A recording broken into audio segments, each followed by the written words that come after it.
Simpsons Index, an online spreadsheet that is also a podcast. This is the podcast. Coming to you out of SideQuest Studios, this is the Simpsons Index, episode 116. Hello, I am your host, Elliot Jay O'Neill, and joining me tonight is Maddie Dockrill. Hello. And here as always, except when he's not, BT Calloway. Oh, hoi hoi. And thank you for joining me for the Simpsons Index, the podcast where we watch and review 3 episodes of The Simpsons at a time, but there's a twist. Each episode must come from a different decade. How are we doing tonight? Doing fabulous. Yeah? If you happen to hear an extra sexy level of degree in my voice tonight, it's probably just mucus. You can really hear the mucus when you whisper. I don't know why it sounds so good, but it does. You can do like a cover album of Sounds of Silence, but Sounds of Sickness. Hello, mucus, my old friend. Well, we're off to a great start here tonight, The Simpsons Index. Elliot, how are you? Oh, I'm doing fabulous and stuff, yeah. It's hot as well. Yes, it is. So yeah, we just watched an episode from the HD era. This was Season 27, Episode 18, How Lisa Got Her Marge Back. Wait, that doesn't make sense because Anyway, first released in April of 2016 and was directed by Bob Anderson, written by Jeff Martin. In this episode, Lisa's really mad at Marge because Marge reveals that she doesn't actually like jazz music. And in the B story, Bart's worried that he's over the hedge with his pranking until he finds a new accomplice in Maggie. What do we think? It's a goddamn mess. I didn't get most of the jokes. I don't know if you can call them jokes. Yeah. They just made me sad. I wouldn't worry about it too much. Yeah. Oh, man. There were some things that could have been a good episode in here. Yeah, that's what Really? really sucks. There's something salvageable here. Oh, But see, it's I don't a know if I mess. even agree. I think this straight in the bin. Straight into the fire. It's a dropped pie. It's hideous. It's all gone wrong. Well, let's get into it. So, BT, for better or worse, what is a moment from this episode that stands out to you? This entire episode continuously forgets what it's doing, and it's so goddamn annoying. I want to punch something. The big point that stuck out to me is Marge is like, okay, Lisa, we're off to Capital City. And it's like, why? You don't ever say why you're going in the first place. Now, and it's like, it could have been so simple to simply just go, I'm going to take you to Capital City and we're going to go to a big jazz club. I may not like it, but you love it, and here's what I'm willing to do for you to win her back. That's it. That's one sentence. But they just don't do that. And I like the idea that they end up going to like some goofy musical that Marge really loves, and that's how Lisa realizes, oh, we just have really different tastes. Again, kernel of a great idea. Yeah, which was fine, but then that means Marge misses the point that what Lisa is really mad about is that she lied all this time. And then it just kind of stops and goes away. And there's even a bit where Lisa's sitting in the theater going, maybe I should just force myself to like this because she's having a really good time. But then that's not the conclusion of that story. She has the moment of, we have really different tastes, but that doesn't finish it. Yeah. And then it goes for another extra thing where she realizes that again, and also really, and I can't yell loud enough to express this, but Marge's pearls are red. They Yes. keep changing the entire episode. That Yeah. was so frustrating. And why? Since when does she wear a blazer? Yeah. Like, we needed to make her look younger in the flashback. Put a jacket on her. She's got a new jacket. But yeah, they go to this flashback of Marge giving Lisa her pearls on her first day of school. Really cute, nice idea. And they were white. And she goes, oh, it's just like Mummy's. And Marge is wearing white pearls. Like, So weird. Like, we're not so stupid that we can't figure out it's the same thing in a different color if you just flip it. Oh. Yeah, and it's been 27 years at this point. Like, Yeah, it's like the animators just forgot. yeah, they forgot to click in Phil on Yeah. each Yeah. of the But pearls. then they go back to red, and then during the reconciliation scene where she puts them back on Lisa, they go back to white. It's like, Oh, again, yeah. I cannot yell properly for this. If we And can don't- get a stunt yell in, please. Ah! That's not how I yell. And don't even get me started about the fact she pulled her pearls out of her hair. Yeah. That was Yeah. weird as well, but that's okay. Well, I think we've learned in this episode that the Simpson family do have magical hair. Yeah. Because Indeed. even though Bart was cutting Maggie's hair, Yep. it went back to normal and appeared with a bow. Oh, I've got more to say about that as well. Oh, God. And yeah, just rolling on to that, I'm going to say for better or worse, what stood out to me from this episode is the Bart Maggie storyline, which I thought, great, they're going to have an adventure together. We don't see enough of these interesting pairings, and especially No. with Maggie. Yeah, I thought that had a lot of potential, actually, the Bart Maggie pairing. I thought that was kind of funny. Bart's like, what do I even do with a baby? I was Yeah. like, oh, this could be interesting. Yeah. Nah. Yeah, and they run out of pranks so quickly. The it's pranks ridiculous. they do aren't even good. The whole, Yeah. that Gil one, that I know. was fucking trash. Could you hold this baby for me, please? You dropped it, but it's made out of porcelain. It's like, he would have realized that the second he picked it up. And then he doesn't even care. He's like, It didn't even make sense. Why did Gil have a Spanish quinceañera dress shop? The guy's always looking to make a quick buck, I guess, and You know what I think stood out to me for this episode Yeah? is how literal trash it was. It was so stupid. how Yep. appropriate that it ends with Homer taking out the trash. Yeah. Don't even get me started about how, like, that took it too far with all the beer bottles. Yep. Oh, yeah. At least he recycles. Yeah, but then Marge put Maggie's toy saxophone in, and you can't mix those kind of plastics with glass.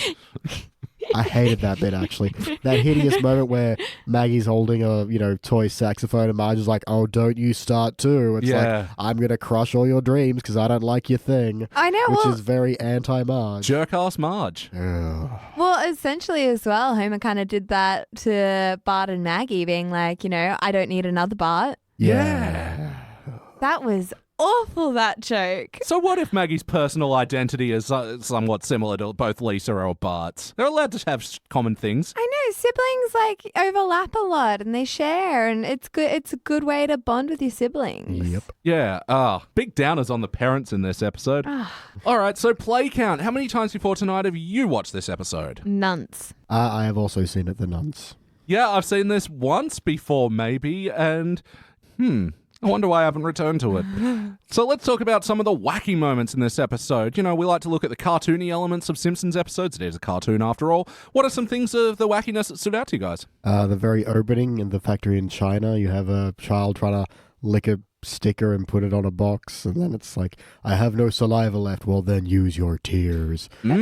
Really bleak open. And that was weird as well, how the voiceover of the Chinese kid then came into it when Bart's like, Yeah. thank you, China, or whatever. And Yeah, the spirit of his tears have sent some sort of message. Yeah.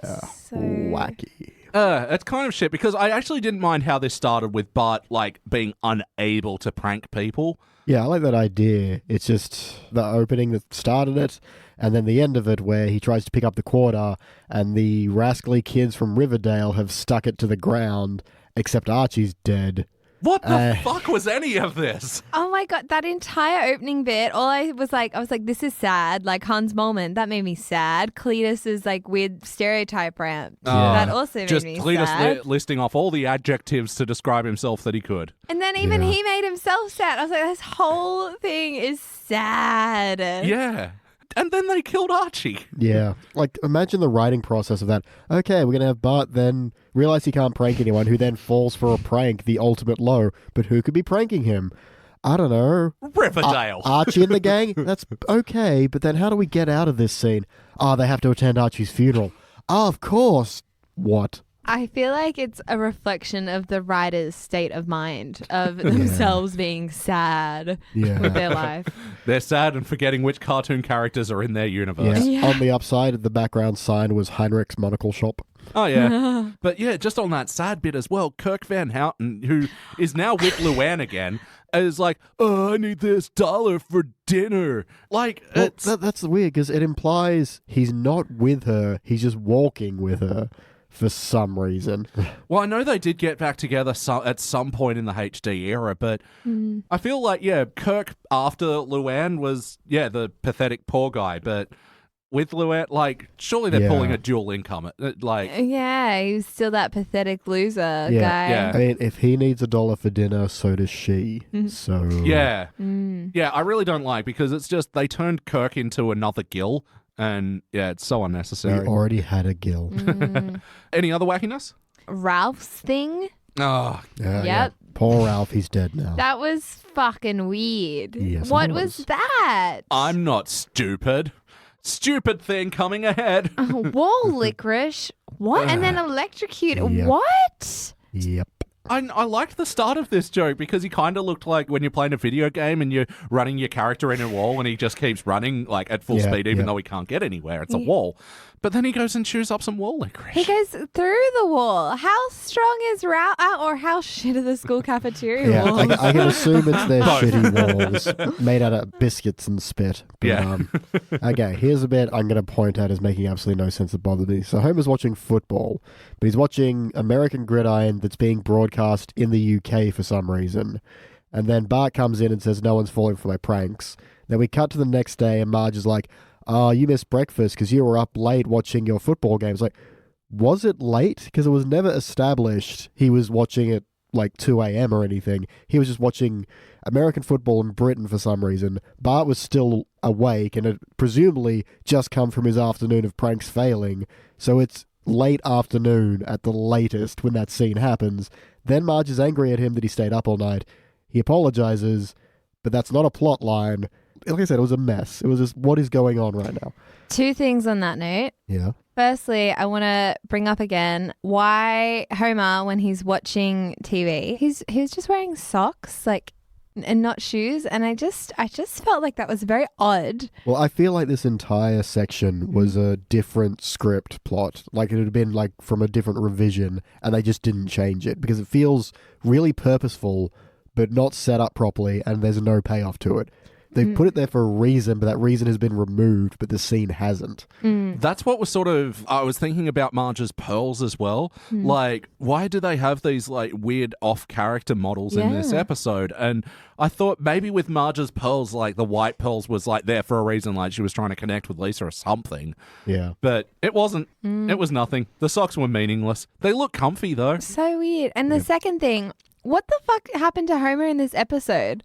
Like, where was he? Yeah. I feel like he just disappeared. It started off with this opening of, like, watching football. I thought there was going to be something football related. Yep. And then Yeah. No. Because they went on with football for a long time. What the fuck was all these British football things that as was well? so weird. Yeah. Why was Sherry Bobbins there as well? Because I feel like that made no sense because Sherry Bobbins was established as a real person, real Yeah. character. And then in that, like, montage, Yep. she's more of a fictional TV character kind of thing then. Singing football to the tune of Downtown.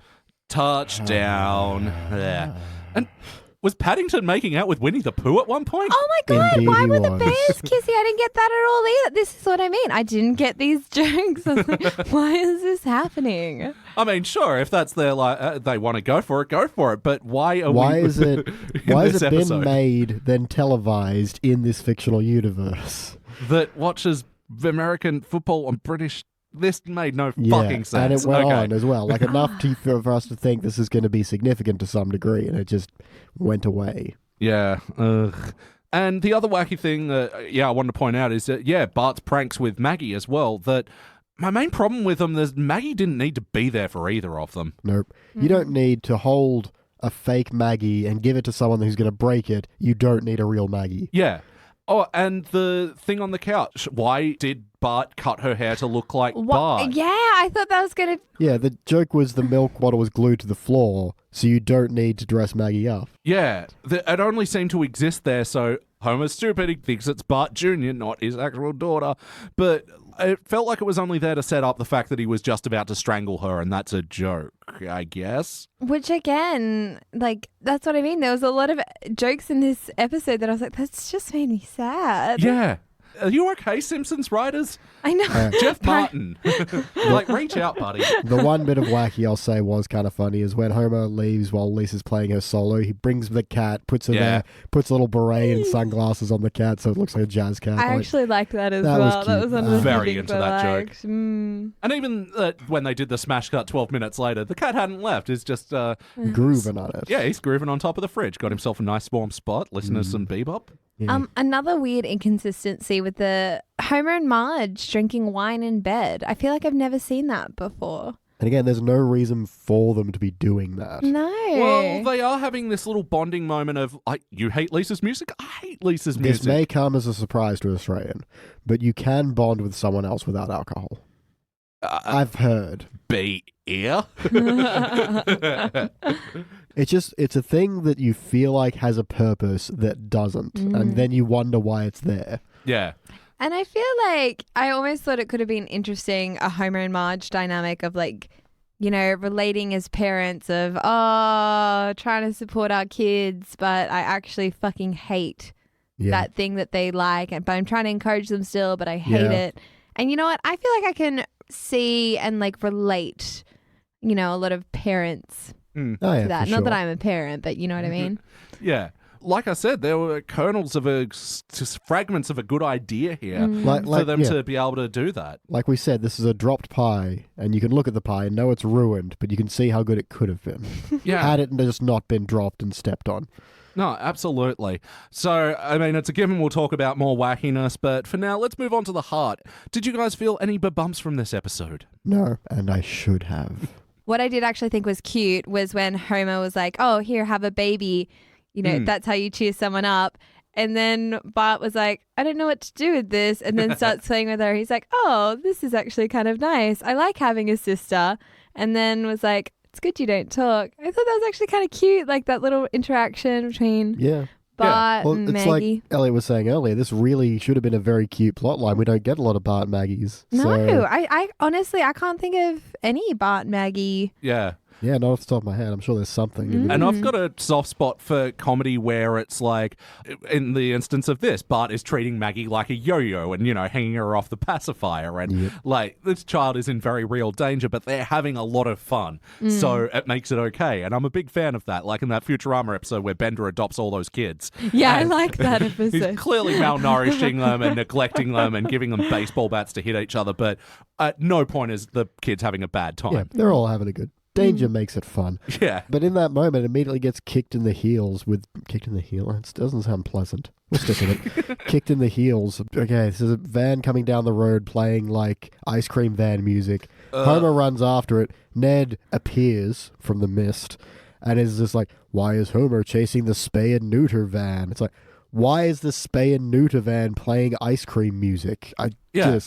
Why is there a spay and neuter van at all? Yeah. Is this a thing that exists in America? Everything's on wheels now. It's got to be convenient. So they tried drive-through spay and neuter. You just open up the new app on your phone, Uber Neuter. Uber neuter. It sounded fun in my head. I'm glad I said it. I know. You should be patent pending. Yeah, patent pending. And yeah, it's such a disappointment there was no heart in the Bart Maggie storyline.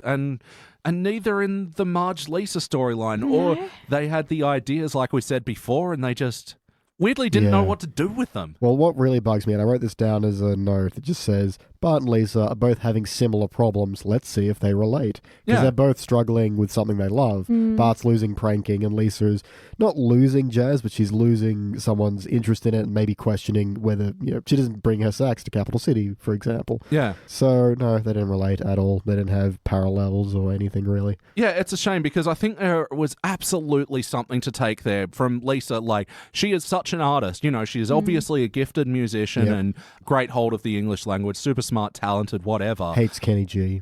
Yeah. So she should. Yeah, that's how you know she's good. And there is something to mine over her being offended that Marge doesn't like her music, which in her eyes, the artistic smart one, is the higher art form. Yeah. Where Marge is just, happy with whatever Broadway show that they adapt a movie and throw a love angle into. Yeah, there was something to Lisa realizing that. Yep. But then they sort of backtracked on it to shoehorn Andrew Rannells into this story. Yeah.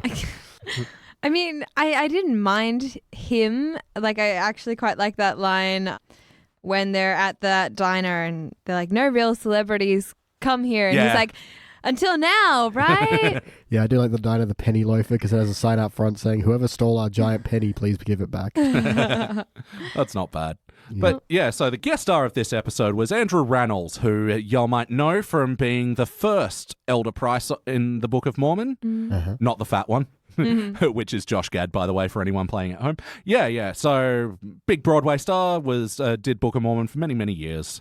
But see, like, they could have done so much more with him. Yeah. They could have done something with him. I mean, all he did was go out to dinner and then call Lisa out for being a little turd to Marge, which she was. I mean, I remember when I went through a phase where I played saxophone and my whole family were like, gotta stop.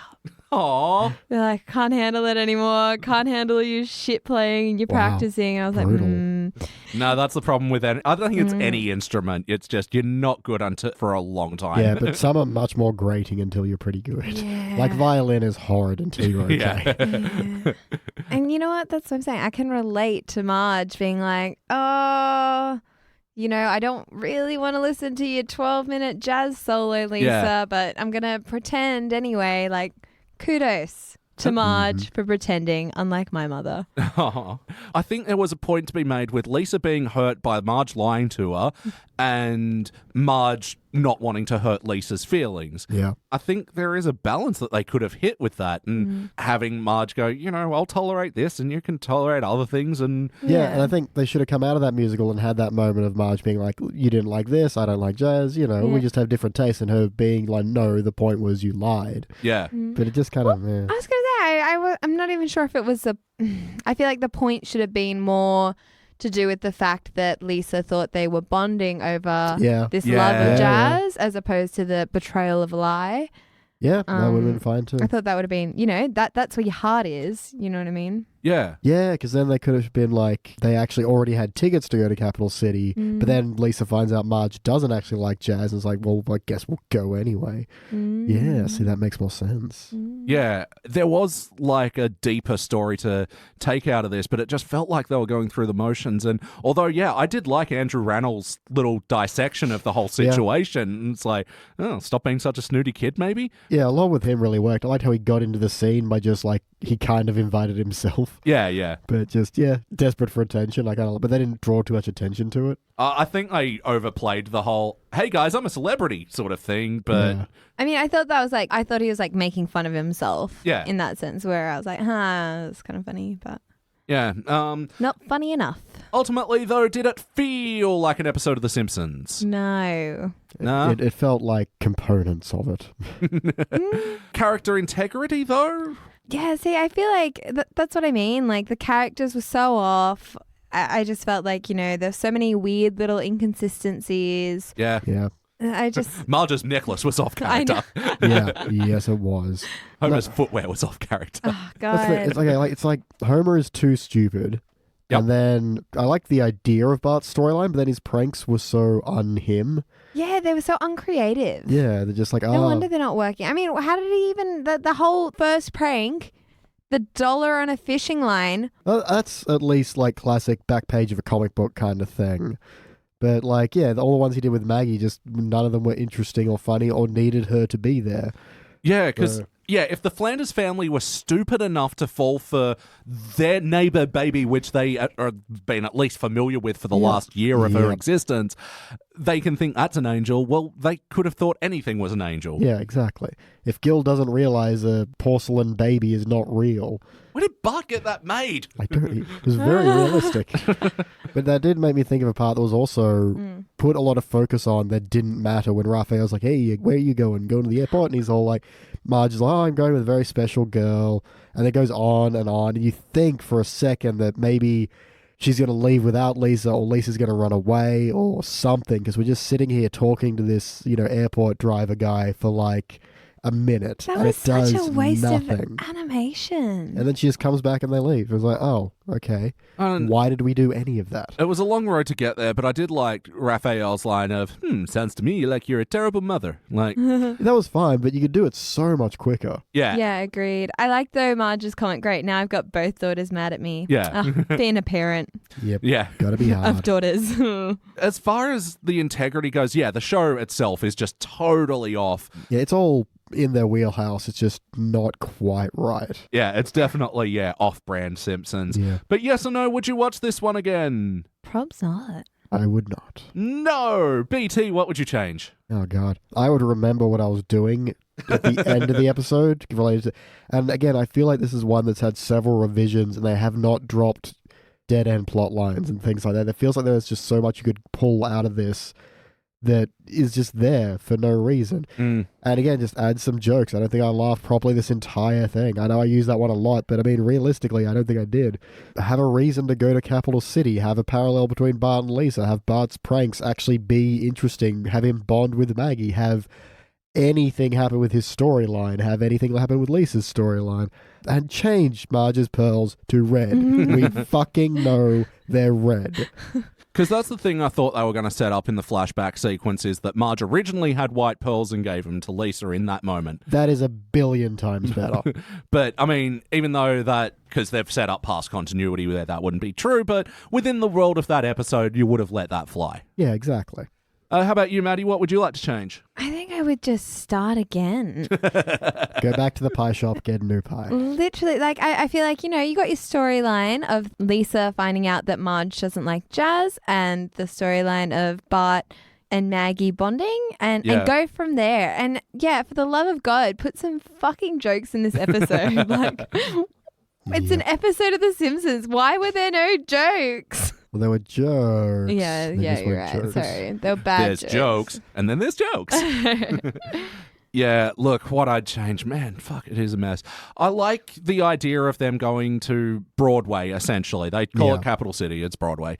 And I think there was something to do a Simpsons go-to, and you can still have Bart being depressed and not being able to prank, and it's like, oh my God, New York, here's a new world of pranking. And then he could meet some New York street toughs that could teach him the pranks that they ain't got in Springfield or something. Yeah, that could have been interesting. And yeah, we've said it a bunch, but yeah, Lisa and Marge actually coming to the point together in a natural way that doesn't backpedal on itself a couple of times. Yeah. BT, do you have any other notes? I feel like as long as we're being wacky, when Bart's pouring out his box of pranks, it should be hammer space and stuff just keeps coming. Oh, but I really did like that joke, how you could hear all the sound effects of the various things falling in. Yeah, I like that too, but have it just be an impossible space, because that in itself would be a prank. Yeah. My final note is very simple. So this one ends with this whole thing about Lisa and Marge and jazz. So naturally it ends with a show tune that isn't jazz. Oh, my And Lisa God. is singing, not playing saxophone. Wasn't Thank that you. such a weird musical number addition? I was like, what is going on? And it wasn't even a song relevant to what she's just singing Rain on My Parade. And it's like... From the hit musical Funny Girl. Which didn't feature at all in the episode. Amazing. Yeah. Why didn't Andrew Reynolds sing? Yeah. Isn't he? Yeah, he's the sing dude. He's a singer from the Book of Mormon. Why didn't they do a song together? What the Imagine fuck? if they just pulled out like Hasadigger but why? Well, that's the thing. They go out of their way to find like a street saxophone player and go, here, buddy, here's $10 for 20 minutes. So Lisa has a saxophone. Why is she not playing and he's singing and like he's trying to steal a limelight as a joke? And she's like, this is kind of my moment, but okay. That's so weird. And like Marge is loving his singing, and then Lisa's, looks at Lisa who's, getting the limelight stolen. Is like, oh no. So he's like, you can enjoy it, Mom, it's fine. Then they've reconciled, then there's fireworks, and I get an Oscar. So I did have another one, which I did kind of like, that all the Broadway musicals featured former members of American Idol. Oh, really? Yeah, it was on the bottom of each poster, and one of them was like featuring John Smith, and then it had like the Men in Black poster, and then it points to a guy in a costume and says, that's him. Oh, really? Yeah, very quick, but I liked it. I think I was too busy rolling my eyes at the whole thing because this is something that I have difficulty with The Simpsons when they're doing like a purposefully bad joke. Like, here's 3 clips from 3 movie adaptation musicals that shoehorn love into it, but they were just so goddamn slow. Yeah. Maddie, do you have any other notes? I actually really liked the jazz cucumber earrings that Marge got for Lisa as a makeup present. I thought they were really cute. And I also liked when Lisa was like looking for answers and the cucumber goes, don't ask me, I'm just a pity present. I'm like, that was funny. Yeah. And then the other thing that I just want to, again, one of the really sad jokes in this episode that I was like, fuck, that went like a little bit too far, was when Homer goes to Bart, you're a great kid, but if I had another kid like you, I'd hang myself from a highway overpass. Yeah. Fucking I hell. was like, Jesus, this is too much, too he heavy. doesn't say, if I had 2 of you, I couldn't take it. It's like, if I had 2 of you, I've thought about how and when, and I know the approximate time they would find my corpse. It's like, so okay. In the same space that he almost chokes Maggie and does actually choke Bart, he then says, I'm going to commit suicide if Maggie turns out like you. Yep. God. Yeah. Darkness. Oh my. I mean, these jokes were, not even good black humor. They were just bleak. So bleak. Jeff Martin, seriously, man. Call me anytime. I'm here to talk, buddy. Was that all your notes? That's on my notes, my friend. Time for my final notes. And now it's time for his final notes. Elliot's final notes. Spoken word editions of the themes. Homer, I want to see Binging with Bobbish make this one. Homer pours syrup into a box of pancake mix, microwaves it, and then puts more syrup on it. Good luck, Bobbish. See you in hell. Homer does another jerk-ass self-knowing line, which was, "I'm sorry I messed up, sweetie." Again, not the point of the episode that he overslept with Marge or anything. Yeah. But I got you some flowers because you can buy it under the store, unlike fundamental behavioral change. Yeah. Again, not the point of the episode. Homer and Bart are going to go see a movie with elf boobs. What movie's this? Also, why did he text Bart? That was so what? Genghis Mum, is that what he called? Yeah. Yeah, that's mean. That was weird. To be fair, we text each other sometimes and we live in the same house. I did like when Lisa got her saxophone for the trip that there was a saxophone rack on the front of the bus, and that was fun. The other thing I didn't like about those segments of Broadway musical jokes as well is it just came after they did a run of like 6 poster jokes as well. Fuck, I don't even remember what my notes are trying to tell me they were. Stinky bots? Stinky boots. So instead of kinky boots, instead of, it's stinky. Stinky butts. Yeah. Jesus Christ Supercar, maybe? Yeah. Yeah, that one was okay. Riddler on the Roof, I did like that one. Cheney, get your gun. Yeah. And, oh man, I liked the idea of Bad News Bears, the musical, but holy fuck, they whiffed it. Yeah. Again, it just went on way too long, and the thing with the musical jokes as well is because they're singing it, it takes them a long time to Reach deliver the punchline. Yeah. Anyway, have you guys seen Bad News Bears? No. No? Is it one of your favorites? No. But it's one of Kevin Smith's favorites, so I watched it based on his recommendation. Parts of it really age very badly. But overall, it is a good film.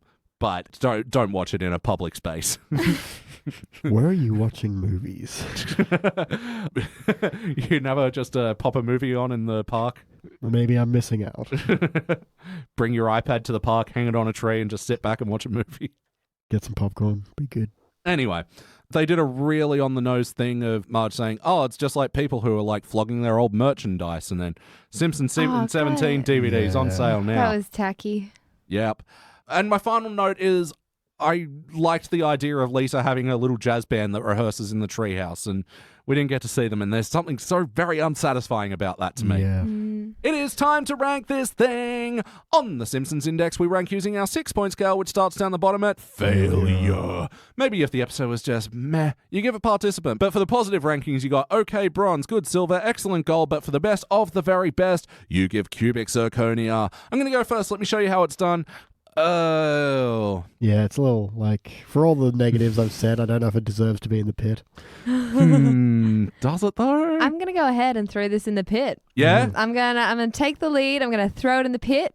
It is trash fire. All right, one failure for Maggie. I almost For said Maggie. Maggie. I'm sorry. One failure for Maddie. BT, do you want to? Yeah, I was going to be mean and fail it, and I am. So, Oh, really? It's a high failure, but there's just enough wrong with this that it would have taken a single writer to revise it, to pay attention. And it's that laziness that really bothers me. That it's, even if you don't make a good episode, you can make this passable with just a few moments of looking at what you're doing and figuring out what you're supposed to do next, instead of just piecing pieces together. So yeah, that laziness just makes me angry, Maddie. Yeah, it was very sloppy.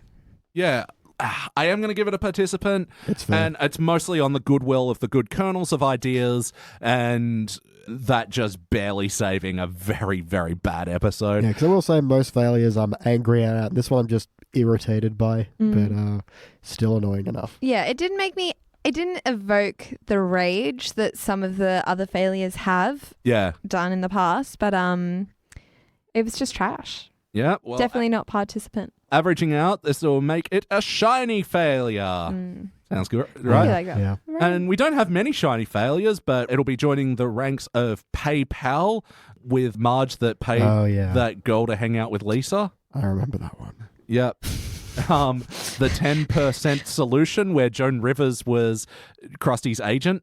Oh, yeah. And they hook up and they have a show that ends the episode Sex Over 60. I remember that one. Yeah. Kiss Kiss Bang Bangalore, where Homer goes to India, and I assure you everything offensive happens.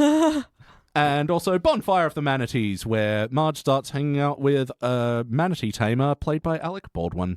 These are things that happen. I'm Billy Baldwin. Oh, and also Codependence Day, where Homer puts Marge in the driver's seat after he's had a driving accident. That was an awful episode. Oh, That was God, awful. they're all awful. They are all awful. All right, now before we move on to the teens era, is that reputation justified? Is that reputation justified? It's such a shame in a review of a Broadway musical episode that we can't have the smooth pipes of BT Calloway. You've got the dark, grisly ones. All right, so Dennis Perkins of the AV Club. Ah, Dennis, the wild card. The wild card. He gave this episode a B-. So that's like dull bronze-ish. That's Yeah. better than participant. B-. For him, that's pretty low. Although he is the wild card, you'd never tell. Marge and Lisa have a fight in the first act of How Lisa Got Her Marge Back, which means they're going to make up by the end of the episode. And, in true fashion, of not only The Simpsons, but of most sitcoms ever made, that fight is not going to affect their relationship in any appreciable way going forward. I've always maintained that it's not a problem in itself. The Simpsons can go on as long as these actors' voices and... Like, we all know how sitcoms work. We've all accepted that. It's when you don't try that we get angry. And that's the problem with this one. It's like, we know they're going to reconcile, obviously, but give us a moment of feeling something. Totally. All right, guys, time to move on to the teen era. And Maddie, we're finishing off like the Artie Ziff storyline with you tonight. So, yeah, we've done with you in the past the flashback episode and the other one where Artie goes to pay them $2 million to spend a weekend with Marge. Yep. So, yes, we are going to go to season 15's The Ziff Who Came to Dinner. We'll be back. Why do birds suddenly appear? Every time you're near.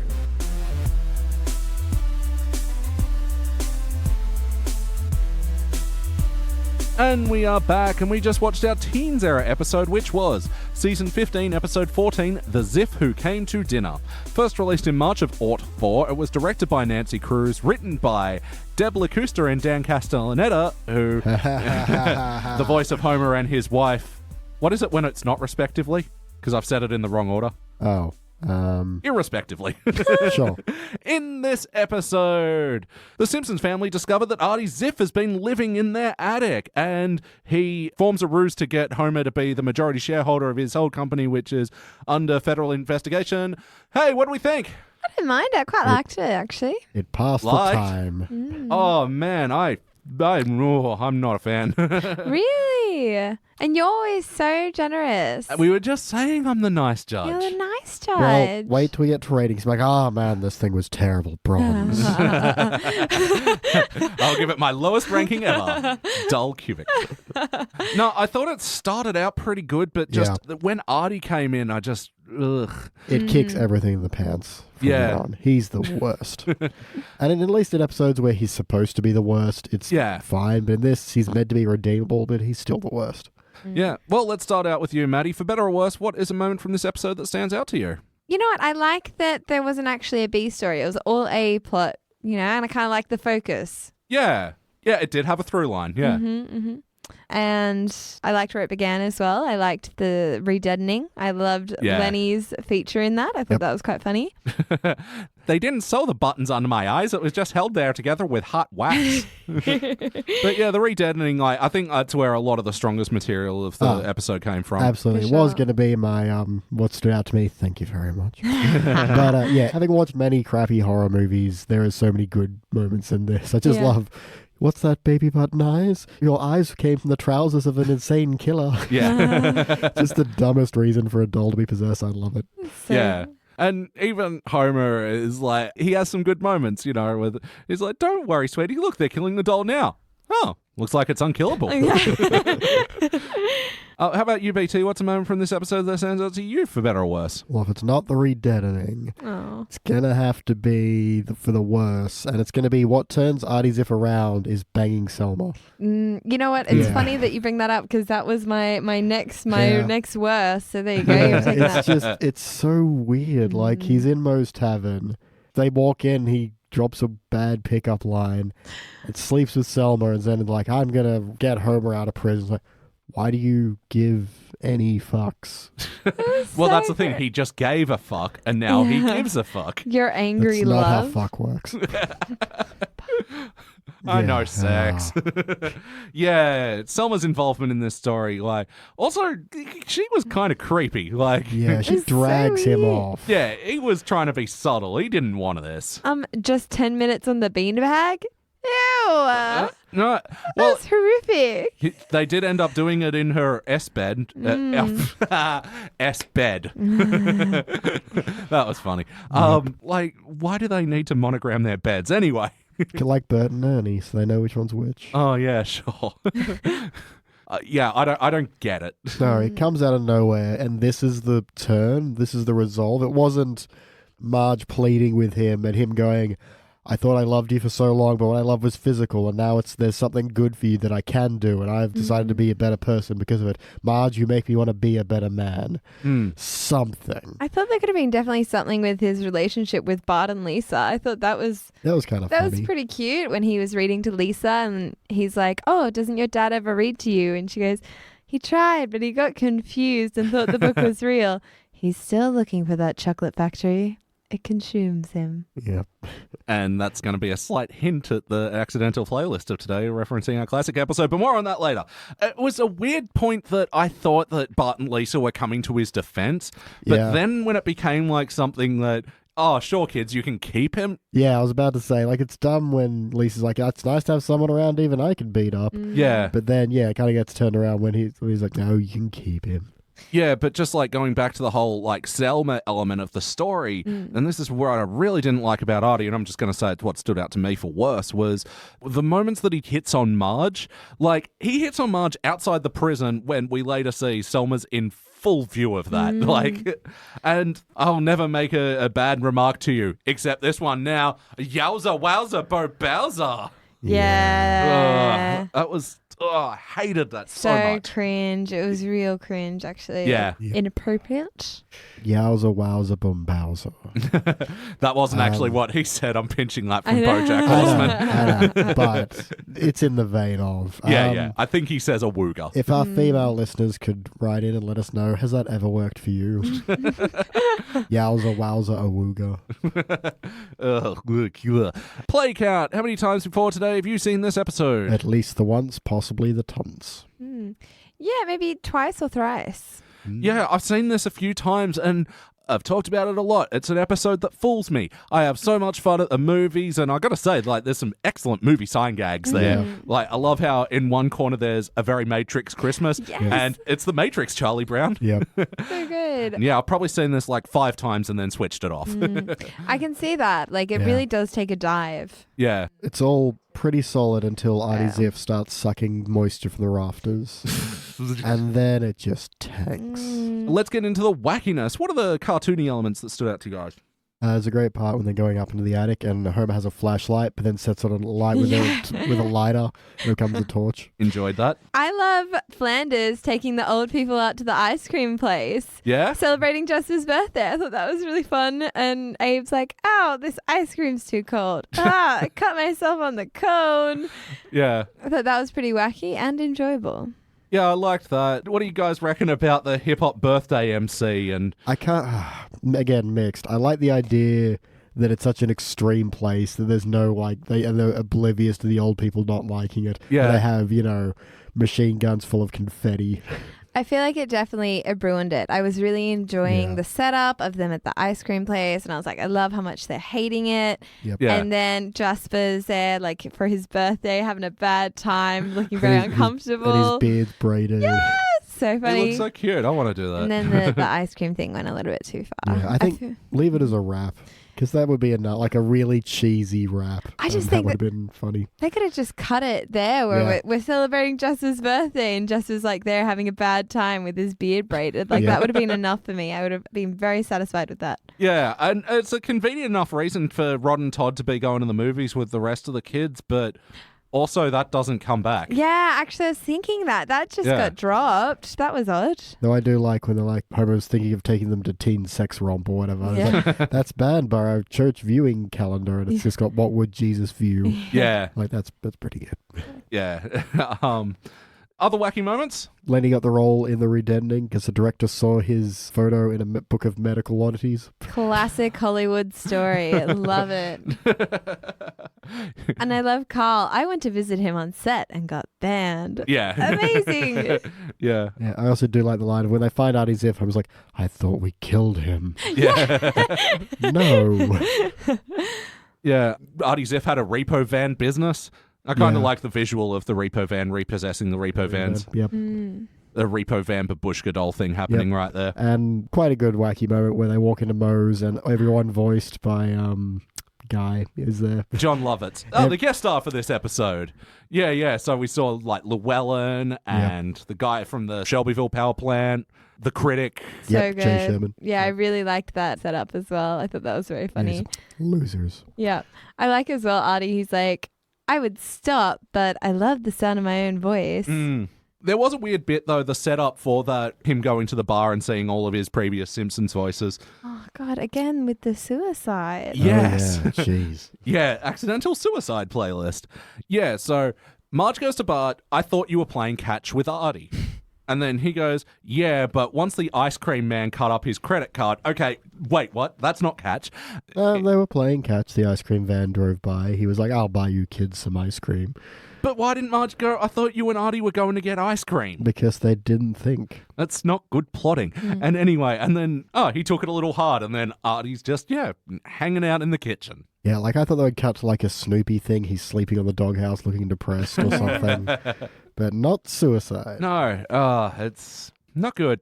So how about the... Sorry. is there any other wackiness? Oh, yeah, that's not how law works. Oh, If you're the majority shareholder of someone else who has committed a crime, you don't inherit their crime. no. And it's also not how the Fifth Amendment works when the blue-haired lawyers plead the Fifth. The Fifth is when you don't testify because on the grounds that it may incriminate you. Homer has done nothing wrong. He can't. Get your shit together, blue-haired lawyer. Get a name. Other wackiness, can yodeling cure cancer? Of course not. And also when they're spelunking, we're under the belief that he's hiding out in a cave somewhere. Yeah. With some good spelunking, Lou. Mighty fine spelunking. Yeah, it's nice to see Chief Wiggum being encouraging rather than a jilted lover. Yeah. Do have another bit of wackiness, and this is the wackiness I complained about when you told me yesterday what episode we were doing. So Artie's playing poker with the guys. He's like, don't know why I'm losing. Perhaps I have some tell. And he just jumps on the table and is like, awooga, yeah, get it, baby. And what it should have been, and what I don't understand why it isn't, is that he holds his cards up and there's a reflection in his glasses of what his cards are. That makes sense and isn't stupid. Yeah. I can't emote properly for this point. And also, Artie's, if this was his plan from the outset, it's a fucking bad plan. It is. Because he said he was doing so badly on the poker game that whole night, and the first good hand he gets, a flush is a very, very good hand. Yep. You would be dumb to predict that Homer would have 4 jacks in that. Yep. And really bugs me. The plan was dumb. There was so much circumstance that could have gone wrong. Yeah, his plan to lose, he shouldn't have lost, statistically speaking. And yet it happened just before the SEC broke down the door. Yeah, that was so dumb as well. Yeah. And there was no contract, so therefore Homer wasn't still legally the shareholder. He's just holding him a piece of paper. Yeah. Blah. How about the heart of this episode? Did you guys feel any bumps? No. I felt nothing. Was I meant to? Were there moments I was meant to? It was a very gag-heavy episode, this one. Gag. So no one can tell that I'm doing... I can't even put inflection on my quotation mark voice. There were gags. I mean, there's a little bit of a heart between Selma and Artie. No, there isn't. That's not what In love fact, looks like, Elliot. She even goes out of her way to say how he won't break her heart. Because he disgusts her a little, Yeah. I was disgusted, frankly. Yeah. Yeah. I mean, did they even go for heart in this episode or No, emotion and again, or core? They could have. When I said earlier that maybe Marge appeals to him, Artie, if you ever really cared for me, you'll get my husband out of prison. They don't. It's just Bone and Selma. What about when they go to visit him in jail and they bring up the Daddy in Jail pop-up book? Oh, yeah, Maggie has a lot of heart for seeing her daddy on fire. Daddy's on fire, Daddy's not on fire.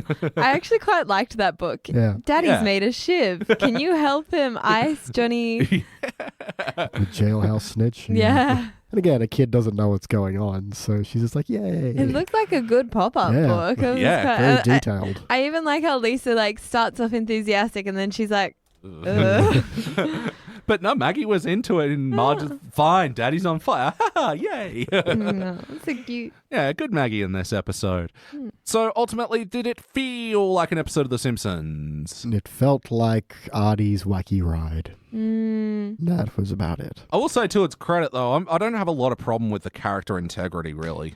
Yeah, I agree. I feel like it was quite... if anything, they just sort of amped up Artie's dickiness more. Yeah, I will say his voice work was inconsistent, but Yeah, but I mean, I think all the characters are operating as themselves. It's just, Homer would get duped into a thing, even though legally that makes no sense. Yeah. And I do like Homer when the kids are all scared. He's like, but it's just a movie. He doesn't get it, and I like that, or the way they present that. Yeah. It's not, you kids have got to get tougher. You're going to have to watch this scare. No, it's just like, what are you talking about? It's a silly movie. I liked as well how Marge was like, Homer, that was a rare lapse in judgment. No, that to me, that ties into Marge sort of mentally sweeping things under the rug all the time. Yeah. The integrity is a weird one because even the plotting and the pacing, like you said, Maggie, there's fucking, I did it again. I'm so sorry. Elliot's not on fire. How has this not happened before? Well, that's what I'm wondering. I guess there's been a lot of Maggie around. So I don't know. So anyway, BT Calloway. What was I actually saying? I don't remember. Integrity. Oh, yeah, that's right. The story did have a flow to it. There was a beginning, middle, and end, and even the first act, which usually is irrelevant and, it can and can't work, but this one at least tied into why they discover Artie in the attic. And even though there is still a disconnect, we don't really go back to the kid's fear. But anyway. I quite liked that scene when they're in the attic and she's like, Bart, what do you think? And he's like, I think you're on your own, toots. And just leaves her. And then she's doing, Mom, I love you. Bart, I'll see you in hell, you booger-eating wuss. That's so right. We good. all know. So vengeful. I loved that sibling rivalry to the end. Yep. Oh, that was so good. See you in hell. And then they do the Blair Witch parody there as well. Yep. Man, that girl who starred in the Blair Witch, I think that is the world's most famous booger. Yeah. It's a lot of mucus at that point. Yeah. That's coming from someone broadcasting with mucus. You're just all about the mucus today, aren't you? I don't have a choice. May as well lean into it. Embrace it. Ew. So, yes or no, would we watch this one again?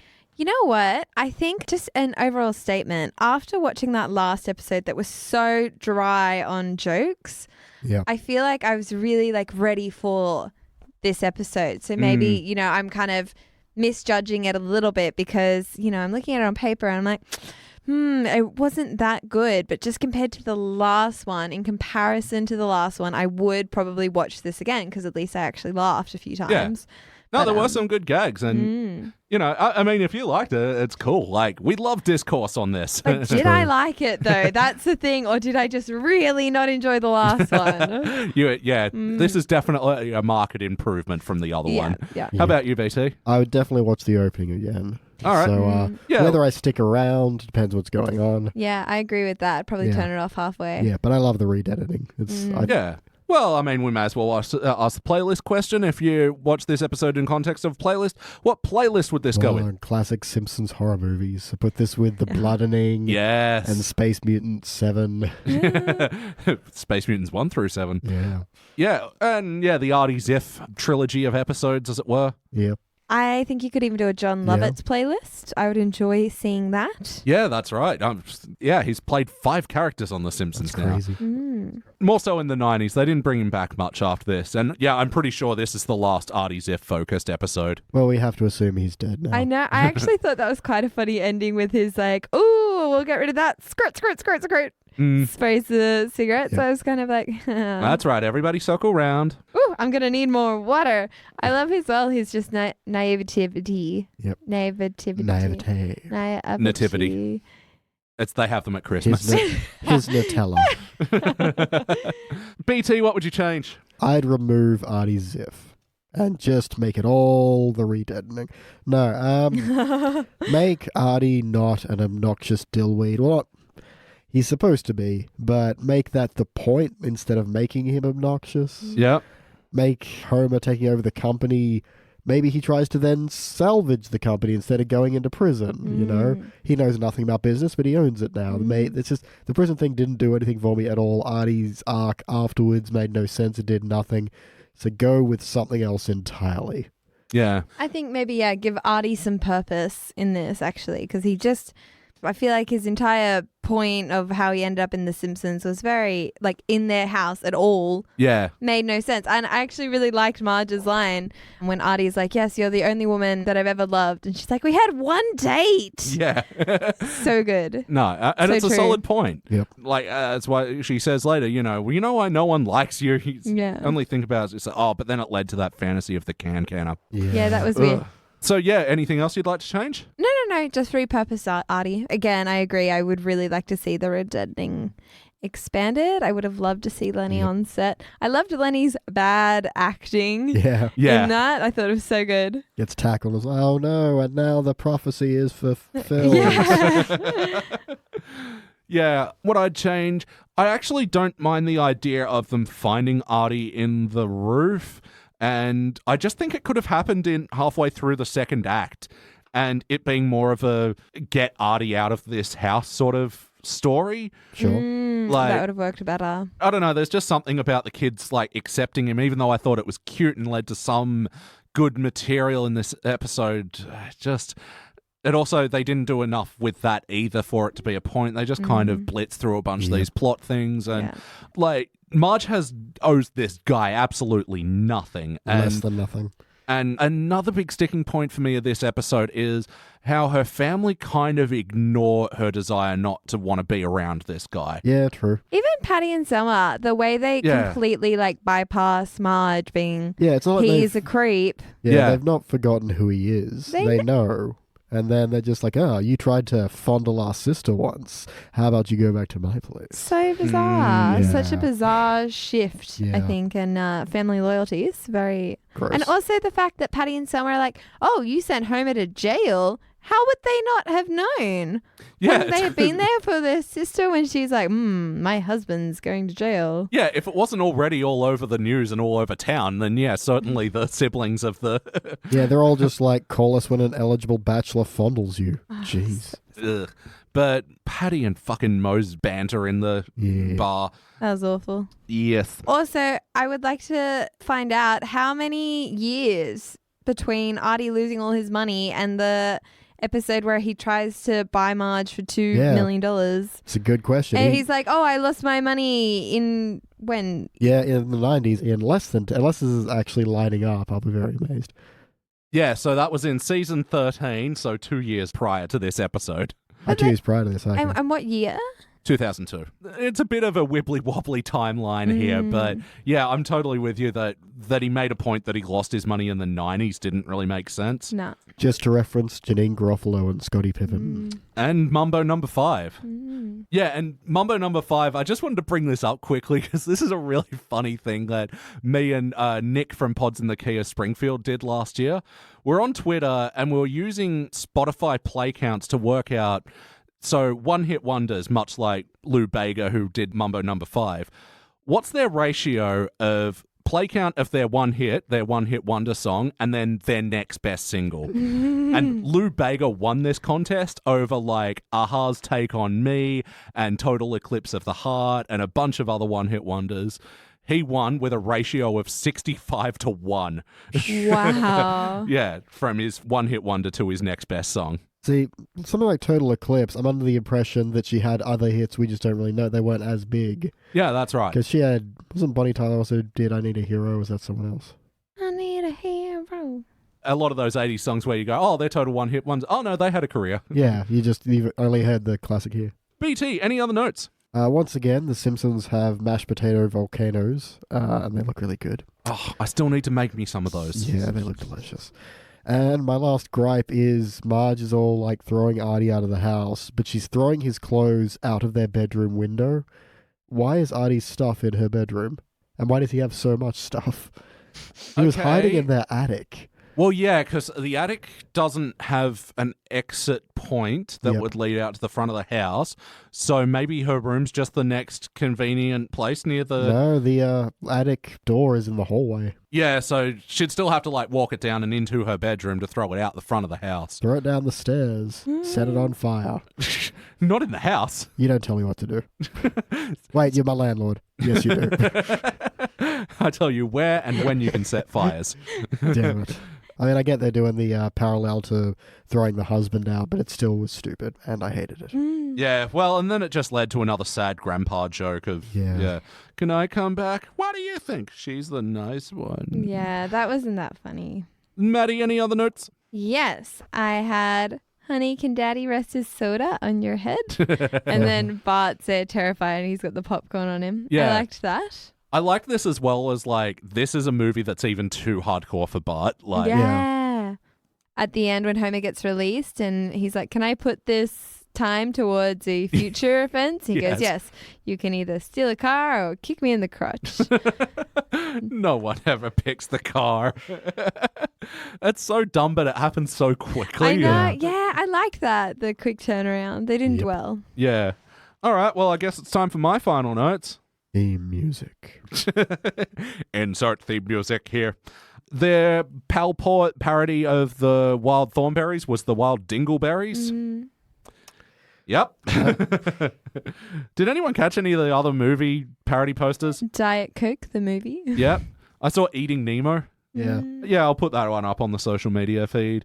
So at one point in the movie when Todd and Rod are scared, Homer goes, oh, don't worry, this isn't real. Although it was based on a true story, Homer wouldn't know. He just asked Lenny and Carl not to tell him anything more about the movie. I figured he was trying to freak them out because some of which took place in this theater. It's taking place in an old Victorian mansion. It's I don't know, but Homer's like true. Homer's playing an absent-minded dick. At this point he's playing the whole it's just a movie, kids. What's the problem? Why are you scared? But then scares them. Yeah. It's like, Yeah. Oh, I forgot I bought the soundtrack. See, these are all like dickish behaviors, but they're all very inadvertent. Yeah. Like Marge accidentally made Bart scared as well. It's just, your nightlight burnout, and all we've got is these red bulbs. You know what I did like? Yeah? Artie's coughing noise that he does. Yeah. When was this? Sorry? It was playing in the attic when the kids first hear him, and later on when he's coughing out the nut peanuts. And then, Oh. It's such a good... Yeah. It's one of those, when you know what it is, it stops being scary, but when you don't know when you first saw this, you're like, what the crap is that? Oh, but the fucking peanuts, man. Oh, it's so gross. That was gross. Oh, cross-series playlist. We can put it with that Seinfeld episode. Nice. I ate a discarded seed. Homer's sexy Miranda rights. Oh, yeah. Actually, that was funny. Yeah, you have the right to remain sexy. Anything you can touch may be held against you in the court of sex. If you can't afford a sex tourney, one will be provided for. I liked that Homer had a lollipop with Marge in bed. I was like, why does he... Sorry, did I miss something? Why does he have that? And then he just sticks it to the bedboard. Yeah. Okay. Yeah.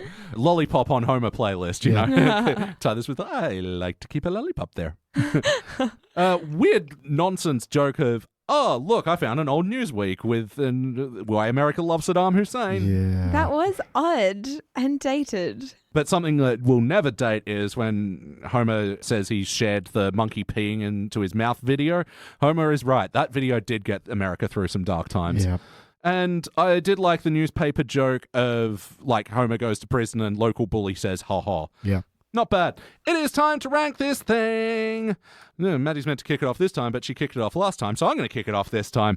I'm going to give it a participant. Like, if it was just the latter 2/3 of the episode, it'd be a failure, but there was a lot of good stuff in the start, and there were some good jokes that, even going through my notes there, I was like, oh, okay, yeah, there was more that I liked about this episode than I originally thought. BT. Yeah, the beginning's decent bronze, but that only lasts for about a third, and the rest is participant. That averages out to a participant. Maddie, finish it off. See, this might just be, the hangover talking, or this might be the last episode still, creeping in there and riling me up. But I think I'm going to go with a bronze. Yep.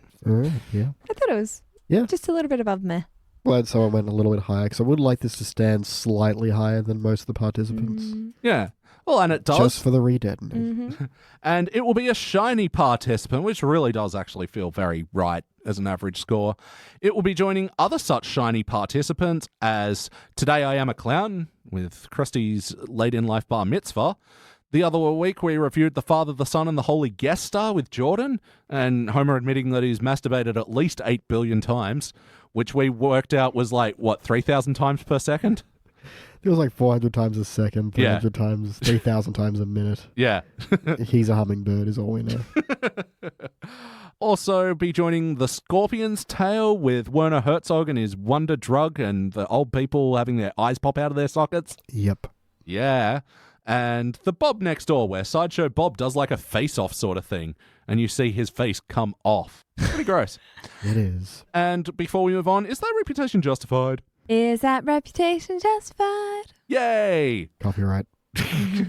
Oh, and what was with Lisa doing her copyright thing at the Her Pink Pony Productions. Oh, that's what she said. I think it was worth it just to see what Lisa would name her production company. Yeah, That's cute. LisaTheMovie.com. I felt like if that joke had been done now, she'd be like, like and subscribe and, hit that notification bell and give us a 5-star rating on iTunes. By the way, listener at home, please do those things. And the reputation justified. Robert Canning of IGN. Robert the Feather Touch Canning. Not that feathery this time. He gave this episode a 5.8. Which actually probably on IGN scale is about a shiny participant. I know, but for IGN? For IGN, yeah. That's brutal. 5.8. Unfortunately, the Ziff who came to dinner fails to match the previous Artie episode's quality in both story and humor. Agreed. Yeah, that's simple. Yep. All right, guys, it's time to earn a classic episode. Now, I'm going to have a lot of trouble pronouncing this episode's title because I don't speak German, but we are going to watch Burns Verkaufen der Kraftwerk. Does this one ring any bells? Is this the chocolate episode? Yeah. Oh my god, I'm so excited. Drop the little hint at the accidental theme there. Yes. We are going to the land of chocolate. Oy.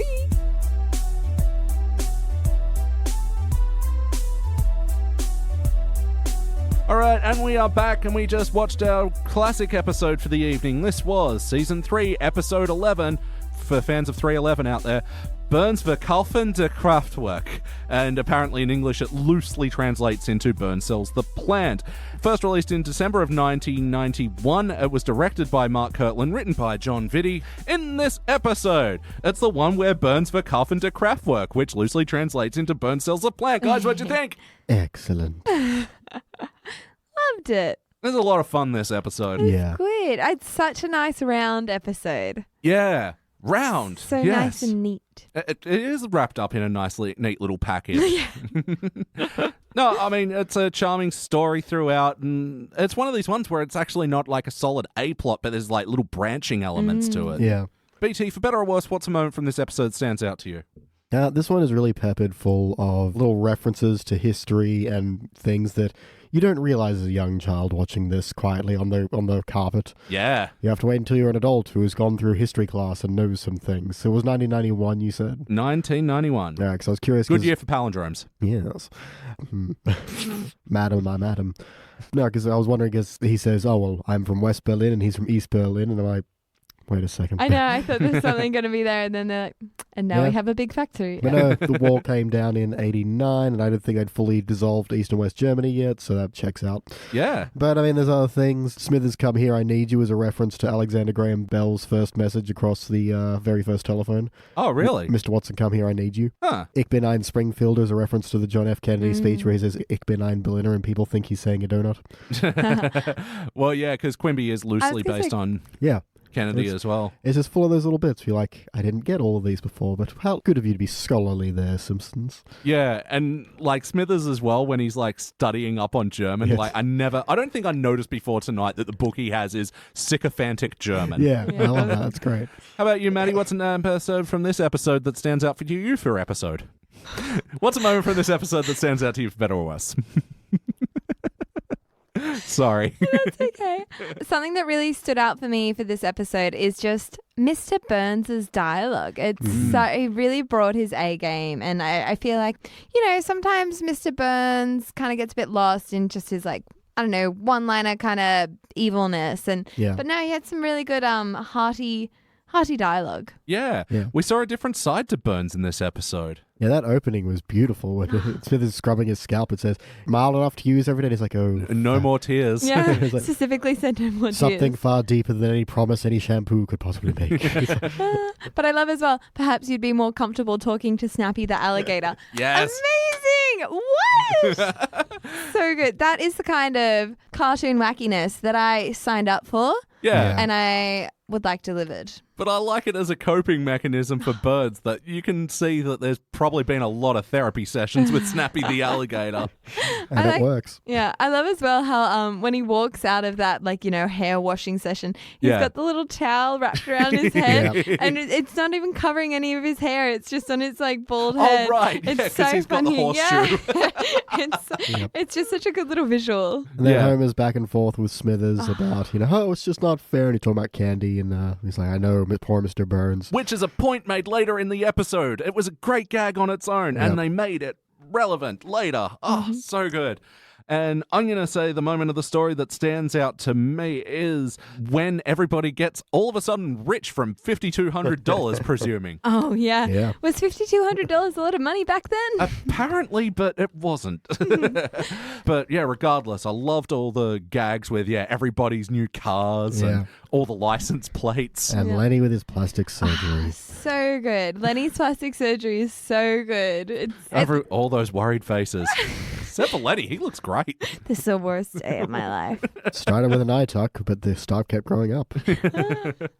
Yeah, and even Bart and Homer's little fantasy moments with what to do with the money. I thought Homer's were all very much, that could be achieved with $25. I love how bland they were. That's a kind of fantasy bubble kind of montage that I love and I think works really well in comparison to the first episode when they kept doing the fantasy montage bubbles, which totally were just not even grounded in relation to anything, you know? And I love how realistic this is what my dad would dream about. Ooh, I can get my car washed, full wax. A nice hammer, Yeah. What is that, a McLachlan? And then, by comparison, Bart's fantasies, which... a very Bart fantasy monster trucks and skywriting in the jetpack. So play count. How many times before tonight have you seen this episode? Eins, zwei, drei, many. Yeah, several many. Several manys. Just had to win. Well, I was... Well, I'm going to do you one better, because this was, I remember one of the first ones that we taped off TV, and, I can almost still see, the Channel 10 watermark in it. And especially some of the moments that were cut from this episode, because there were two. There was the Itchy and Scratchy episode. That was definitely cut for broadcast. That was actually brutal. The nail through the head. I was like, rough. Yeah, and you just see it coming out the backboard and then fucking psychotic Itchy just hanging in his picture. Yeah. That's all it is, pure and bloody simple. And the other censored moment, which was Homer digging at the toaster with a fork. Oh, that was good. Lousy Germans.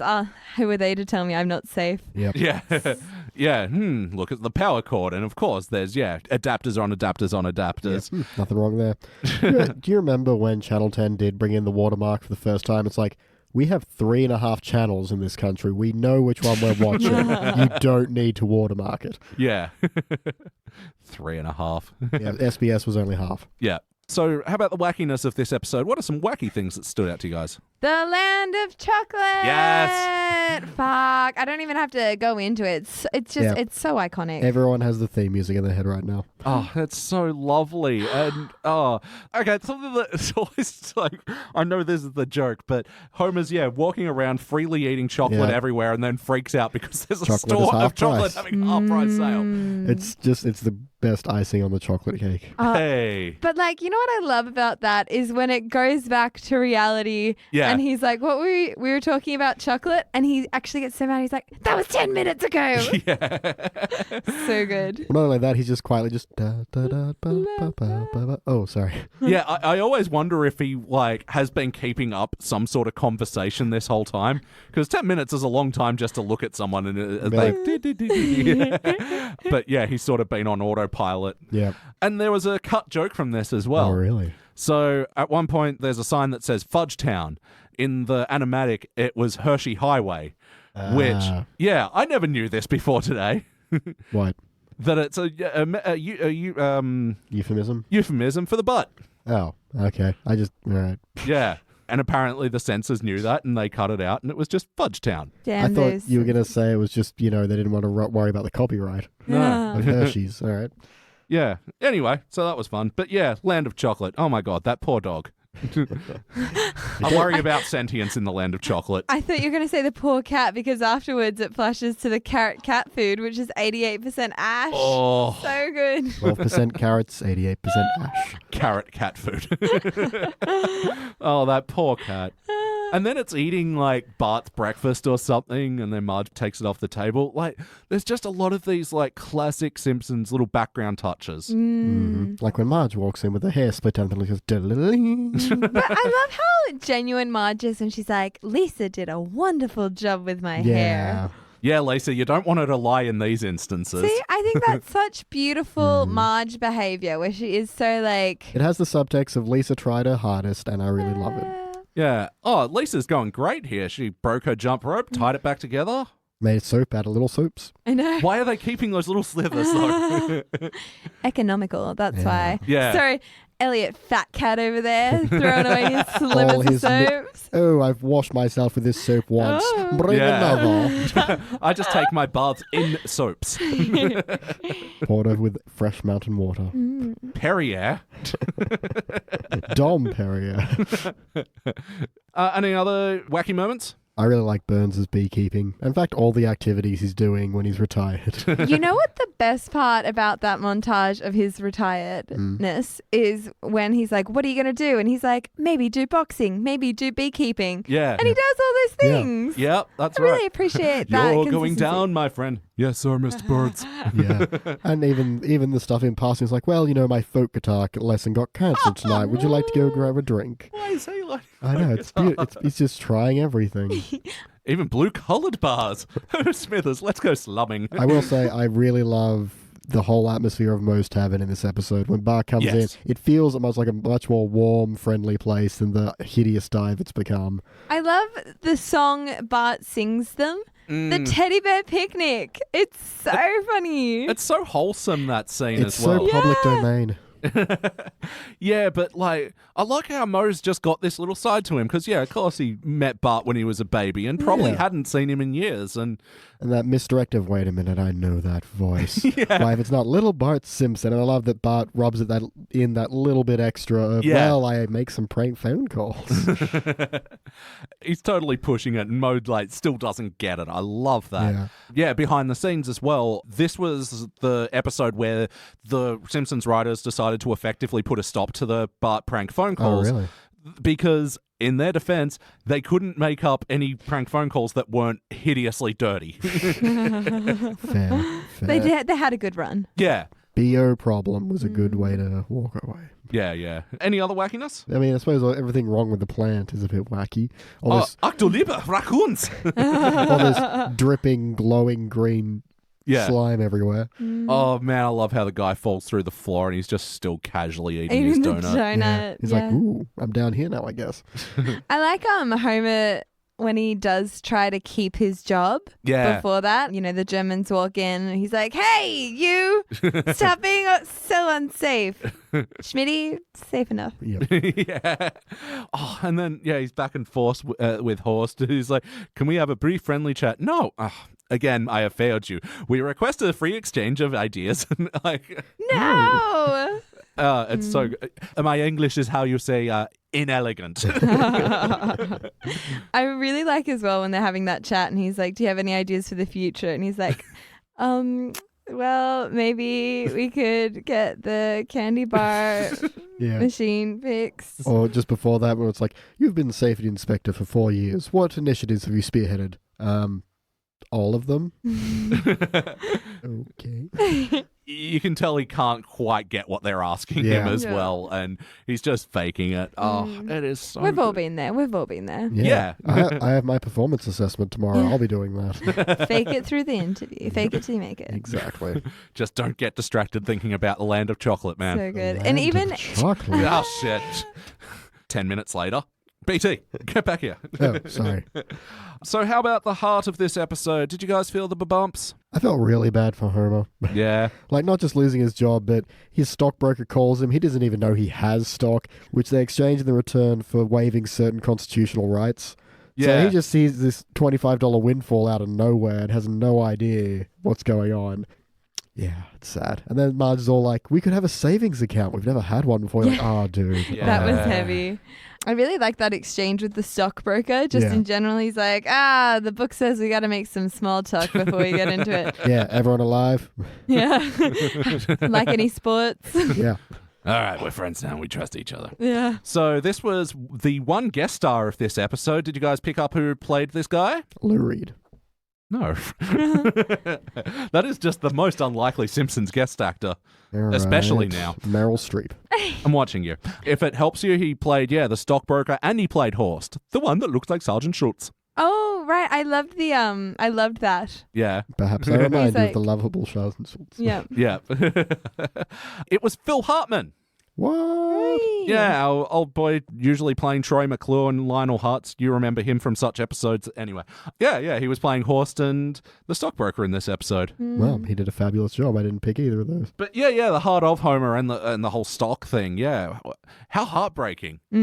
Yeah, poor guy. Just has no idea. Yeah. Oh, and then when Bart kicks his butt and then his head slams into the TV. That's so good. Come on, everybody. It cheers you up.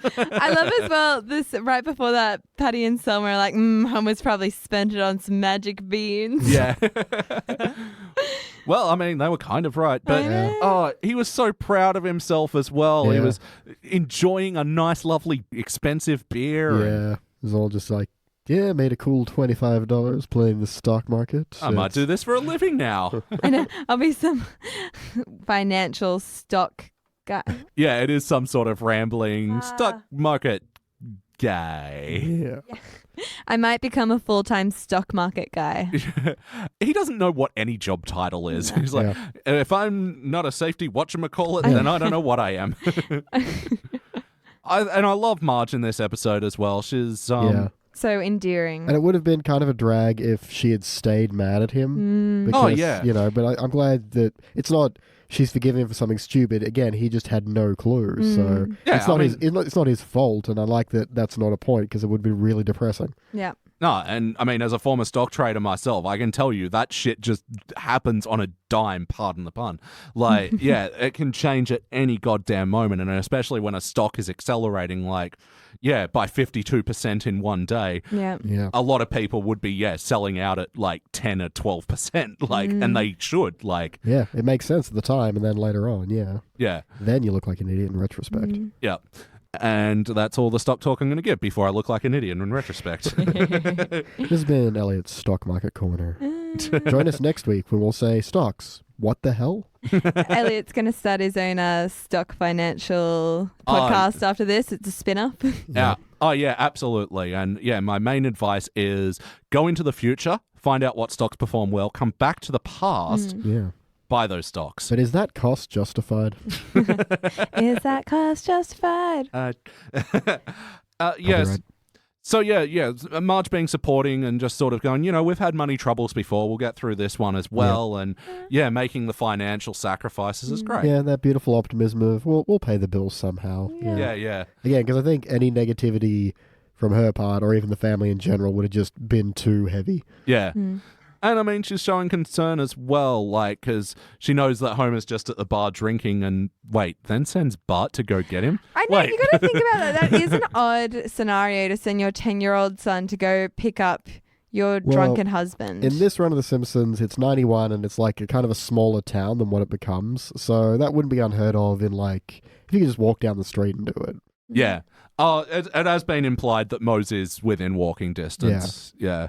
Anyway, so ultimately, though, guys, did it feel like an episode of The Simpsons? Absolutely. Very much so. Yeah, it does. I don't know where there could be a moment of character breaking integrity. I have a character moment, actually. Yeah? So, Well, do tell. when Smithers goes to visit Burns while he's beekeeping, I know what you mean. and he's like, I'm being stung. Can we go? Yeah. Yeah. But, of course, we all know Smithers is allergic to bees. Definitely as we allergic, later 'cause- find out. From 22 short films tangentially related to Springfield. Wow. Oh, okay. I also really just want to say I really like the line when Burns is like, see that queen over there? Her name is Smithers. Yeah. Subtlety. Beautiful. Well, that's it. And I think that's what I liked about the Smithers-Burns thing in this episode because it was a lot more subtle. Yeah. Yeah, and it was Agreed. also establishing them as just being friends. It wasn't as much about servitude. Yeah, I liked that friendship that they had. I liked as well when he's like, Smithers, I'm giving you this photo of Elvis and I that you so admire. Yeah. And Smithers goes, he was always so good to his mother. Yeah. Oh, and then Mr. Bird's doing his Elvis impression to Yeah. Very amuse funny. Smithers. So, yeah, props to the voice actor on that one. That's going to be time to do a voice and then do a voice impersonating another voice. Yeah, doing Mr. Burns as Elvis. Yeah. Mm. Oh, hound dog. There's so little to say about the integrity, like, because especially it's a really early season episode. They're laying the groundwork in here, this one as well. Yeah. So, yes or no, would you watch this one again? For sure. 100%. Fuck yeah, well, we're going to watch it again. We're going to watch it in playlist. What playlist do we watch this in? Mr. Burns. That name again? Mr. Burns. Yeah, any kind of power plant, nuclear power plant episode, I'd watch that. Yeah. Maybe when Marge gets a job at the power plant.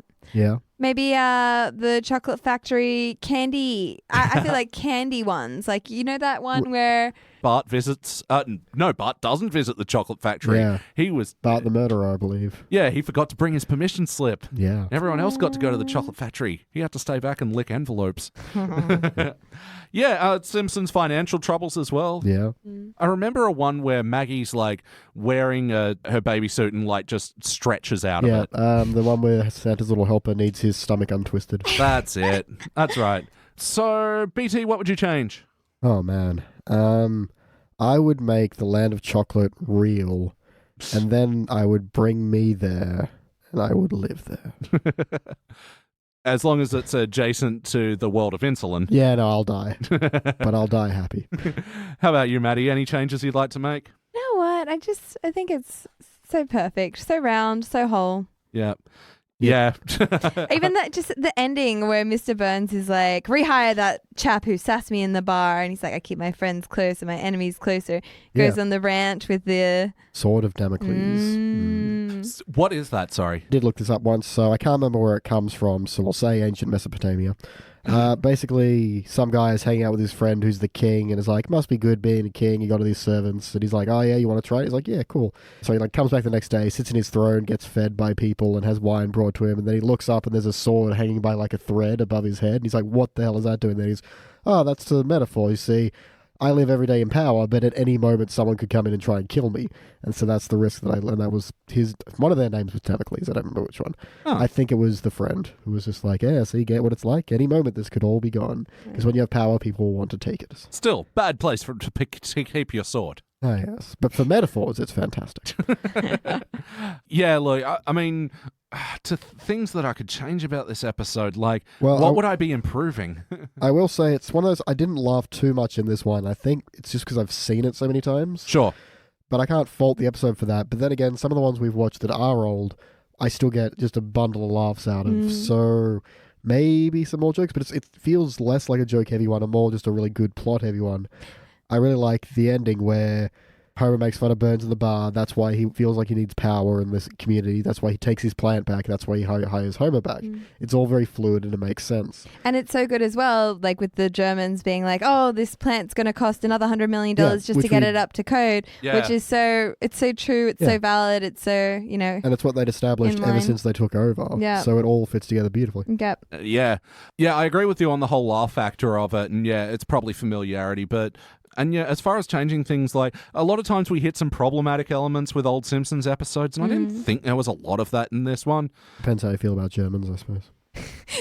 Was it that bad to him though? I think it was pretty good in just the ending. Ooh, the Germans are mad at me. I'm so scared. And I love their reaction of, I do love that. please stop at your pretending that you're scared of us. Please stop. Germans. Oh, look at me, they're going to get me. I will say, and it depends, because a certain problem with a certain character we have not discussed on this show, the problem with Apu. Yeah, he wasn't in this episode though. I know, but you still have someone who isn't German doing a German accent. And I would say that's not a problem for a reason that I haven't gone into, because we haven't covered that issue on this program. Yeah. But because I think there is a difference, and that's complicated and takes a long time to talk about. You do raise a good point there, because, yeah, the title, I say loose translation because it isn't technically correct. So Phil Hartman was actually, because he can speak a little bit of German, he was a consultant on this episode. And apparently the accent work of the two guys that were in the bar from East and West Germany, they were apparently like affecting correct accents for those two parts and dialects. And yeah, we do see this early in The Simpsons where they do sometimes make this sort of an effort, like when they went to the karaoke bar or... Yeah, we found out Apu was actually speaking Urdu. Lucid, but I mean, considering that no one is going to know if you're faking it.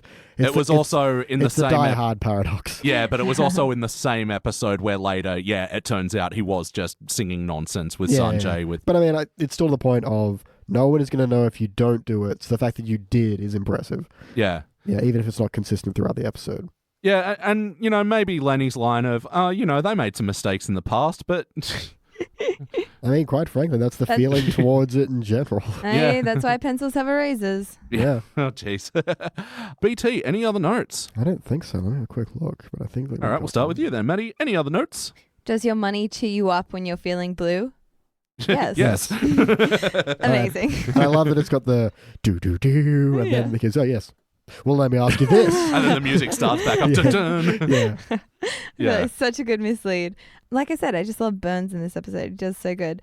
Also, when they're all going around saying, they can't fire me because, I know how to do this and that. And then they go to Homer. They can't fire me. Why not? Because. Oh, poor Homer. Yeah. So sad. He's been coasting for so long now. That's just caught up with him. Flies under the radar. That's the thing. And the Germans are not having a bar of it. Nope. Man, I just only realized how well that ties into the whole theme of the episode is because the only reason the plant was running because the safety was overlooked. And it was probably only being able to run at a profit because Homer was overlooking the safety. So in reality, Homer does a great job. For Mr. Burns. For Mr. Burns. Yeah. Because he does say, get my office back to normal, cancel all repairs. Yeah. And even the fact that Homer, oh my gosh, I love as well in the bar where he's like, oh, Mr. Burns wouldn't sell for... He'd only sell for $100 million after Smithers had said to him in the scene before, Mr. Burns wouldn't even sell the plant for $100 million. And then I love that the Germans just have a suitcase and they're like, yep. Oh, that'll be enough as well. We'll have enough left over to buy the Cleveland Browns. So how much are they carrying around in their suitcase to some grungy dive bar in a foreign country? Yeah, whatever. Yeah, $100 million and whatever the Cleveland Browns are worth in 91. Love it. 500,000. Assumingly. I also like Homer. He goes, I'm not your buddy, you greedy old reptile. Oh, ooh. So good. Yeah. Years of resentment coming out in one. And Burns' whole, watch me blend in. Let's have some cheap domestic beer for me and my buddy here. The mirthless laughter of the damned. Yeah. Actually, we did have a musical moment we overlooked, which was na na na na. Oh, na na na na. Way hey. Good episode. Yeah. But I don't know what that's from. The song is called Na Na Hey Hey Kiss 'Em Goodbye by the band Steam. Oh, and Bart in that scene as well. Hey, Mr. Burns, did you get that letter I sent you? I don't recall any letter. I forgot to stamp it. Yeah. I like as well. He's like, that wasn't, what does he say? That Smithers wasn't by get me out of here. That was no accident. Yeah, this is another one where Simpsons provided ammunition for the schoolyard. Everyone the next day knew that one. So many stomped feet. Oh, man. And I was thinking back at the Laura episode where she does the telling the fortune in the palm and spinning the hand. Yeah, and the Hertz donut. Oh, so good. Wet Willy and Simpsons. Thank you for all the schoolyard torment. Yes. We had fun. All right, it's time for my final notes. Again, on Snappy the alligator, I love Smithers' puppet work, how he's making it like do active listening and is like nodding along. Yeah, and they both get the shocked expression at the same time. Yeah, but Snappy's is like Just delayed by slightly. half a second. He's like, oh wait, the puppet. So good. I like in the bar as well with the Germans who are like, oh, no, thank you. Your beer is swill to us. How do you say? Only a swine would drink it? Jesus. It's true, though. German beer is good. Das is good, yeah. I like Mr. Burns' line, the Statue of Liberty will wear lederhosen before I sell the plant to them. They're as American as apple pie. Yeah. Which is probably, it has more origins in Germany, right? Strudel in that country, pie in this one. Yeah, that's right. Or that one, whatever. What do you reckon? Strudel versus pie? I would go pie over strudel. Yeah? Yeah, because, with pie, the crust, when it's like nice and soft. Yeah. Whereas like strudel's more of a, more of a crusty, flaky pastry, I would the say. flakiness, All round. it gets Yeah, it's everywhere. an all round flaky pastry. Yeah, I think a pie's more dense as well. Yeah, pie and a coffee is good stuff. Yeah. All right, cool. We got to the bottom of that one. Yeah. Lisa didn't have much in this episode, but I did like how Homer came to her for advice. And tell me everything you know about Germany. It's a country in Europe. Good. Keep going. And just like really sinking the nail into him. It's like, because they're economic and they've got a strong work ethic, and just launches Homer into his depression. Yeah. Which he tries to cure by playing a Battlestar Galactica puzzle. I know the puzzle. I love he's just just hitting the two pieces together and then just passes out. Yeah. Amazing. It reminds me of the other episode where they're doing a puzzle and Marge is like, Homer, no scissors. That's how the pros do it. Oh, I love in the bar as well with Smithers, and he goes, he used to work in Sector 7G. Yeah. I never got that as a kid. That's great. All right, it's time to rank this thing. And BT's turn to kick it off this time. For all reasons that are wonderful, I'm going to gold. Just shy of a cubic because it just doesn't have that extra drive of perfection that when you watch it, you're like, I can't believe how good this is. It's still a really solid episode all around, a little light on jokes, but the momentum of the story is great, and the way it comes around in the end is great. And Mr. Burns is the best character of this show as the, sixth member of the family. Sure. Maddie?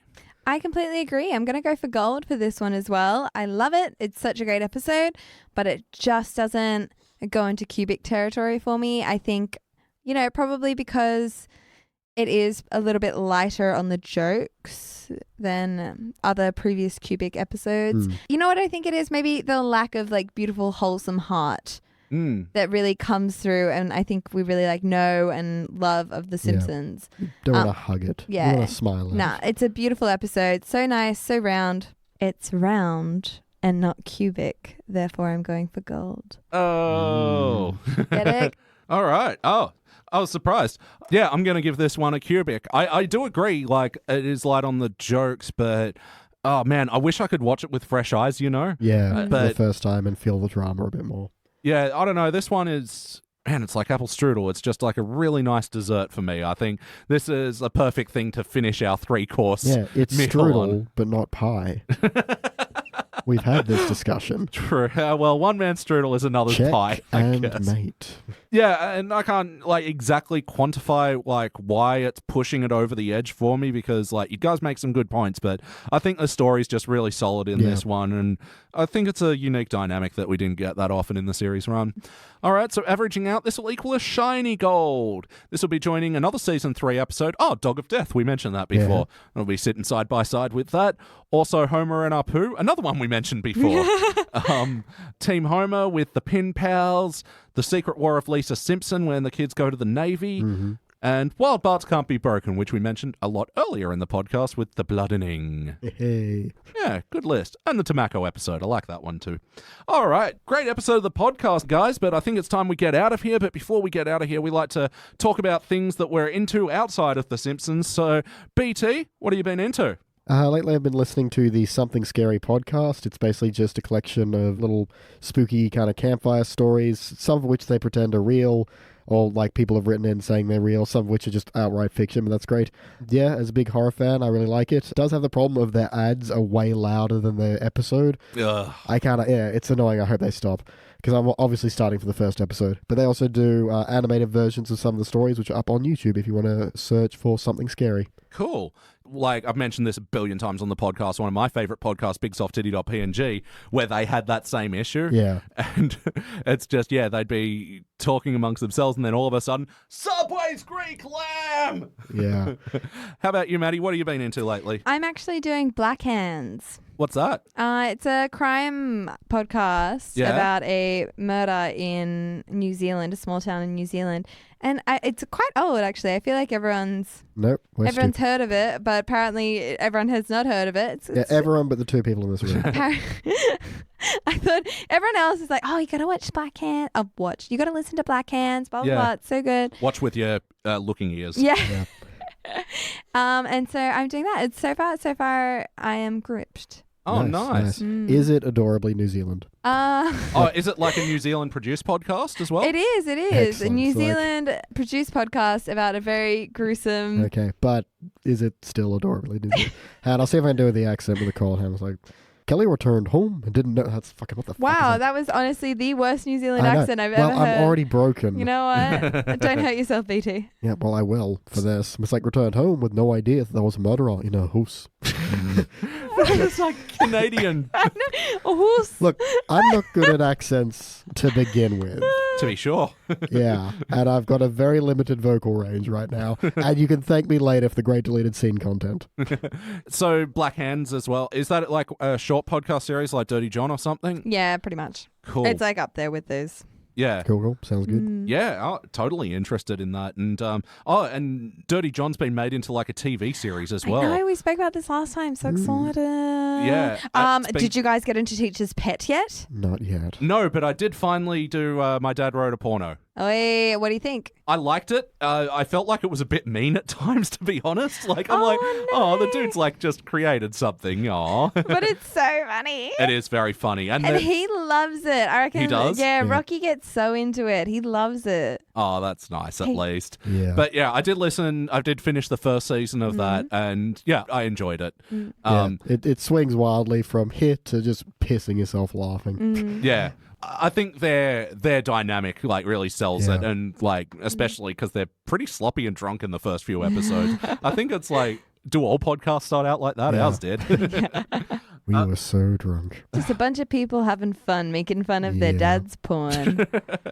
But what I've been into, so Netflix and Hulu both released Fire Festival documentaries. Oh, how good is the Fire Fest documentary? So good. Did you see the Netflix one? Yeah, but I didn't see the Hulu one. Oh, I know what I'm watching tonight. Yeah, well, the Hulu one, it hasn't officially come out in that'd be Australia, why. but, there are certain ways you can get it. I liked that joke. Anyway, yeah, I really enjoyed the Netflix documentary. I thought it was so well put together, and their access and interviews were just amazing. Oh, how the cafeteria worker. My heart broke at the end. Heart. That poor, beautiful Bahamian woman. Yeah. And Bahamian?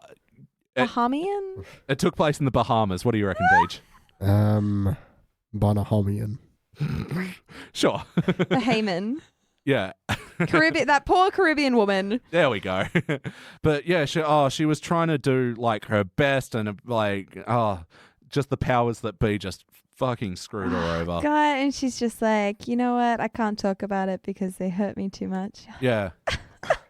So yeah, like I watched the Fire documentary, and yeah, immediately afterwards I felt compelled to watch the Hulu one, knowing that like a lot of people have been saying that it's not that one's better than the other, but they do have different access. Yeah. And they're stylistically so different, and I think they are both worth watching, just for one, because they're both great documentaries in their own right, but two, like how you can see two different approaches to making documentary films.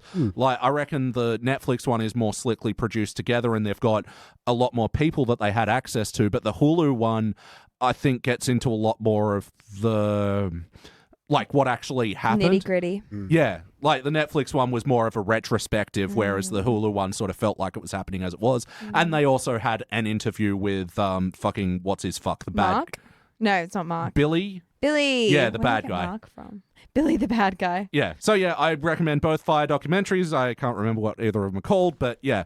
All right, guys, that about does it for the Simpsons Index episode 116. Let's get out of here. That's been BT Calloway. Everything hurts and I'm dying. That's been Maddie Dockrill. Aye. And I've been Elliot Jay O'Neill. Das ist all the mustard in the house. Splendid. Thank you for listening to the Simpsons Index podcast, which is also an online spreadsheet available at thesimpsonsindex.com.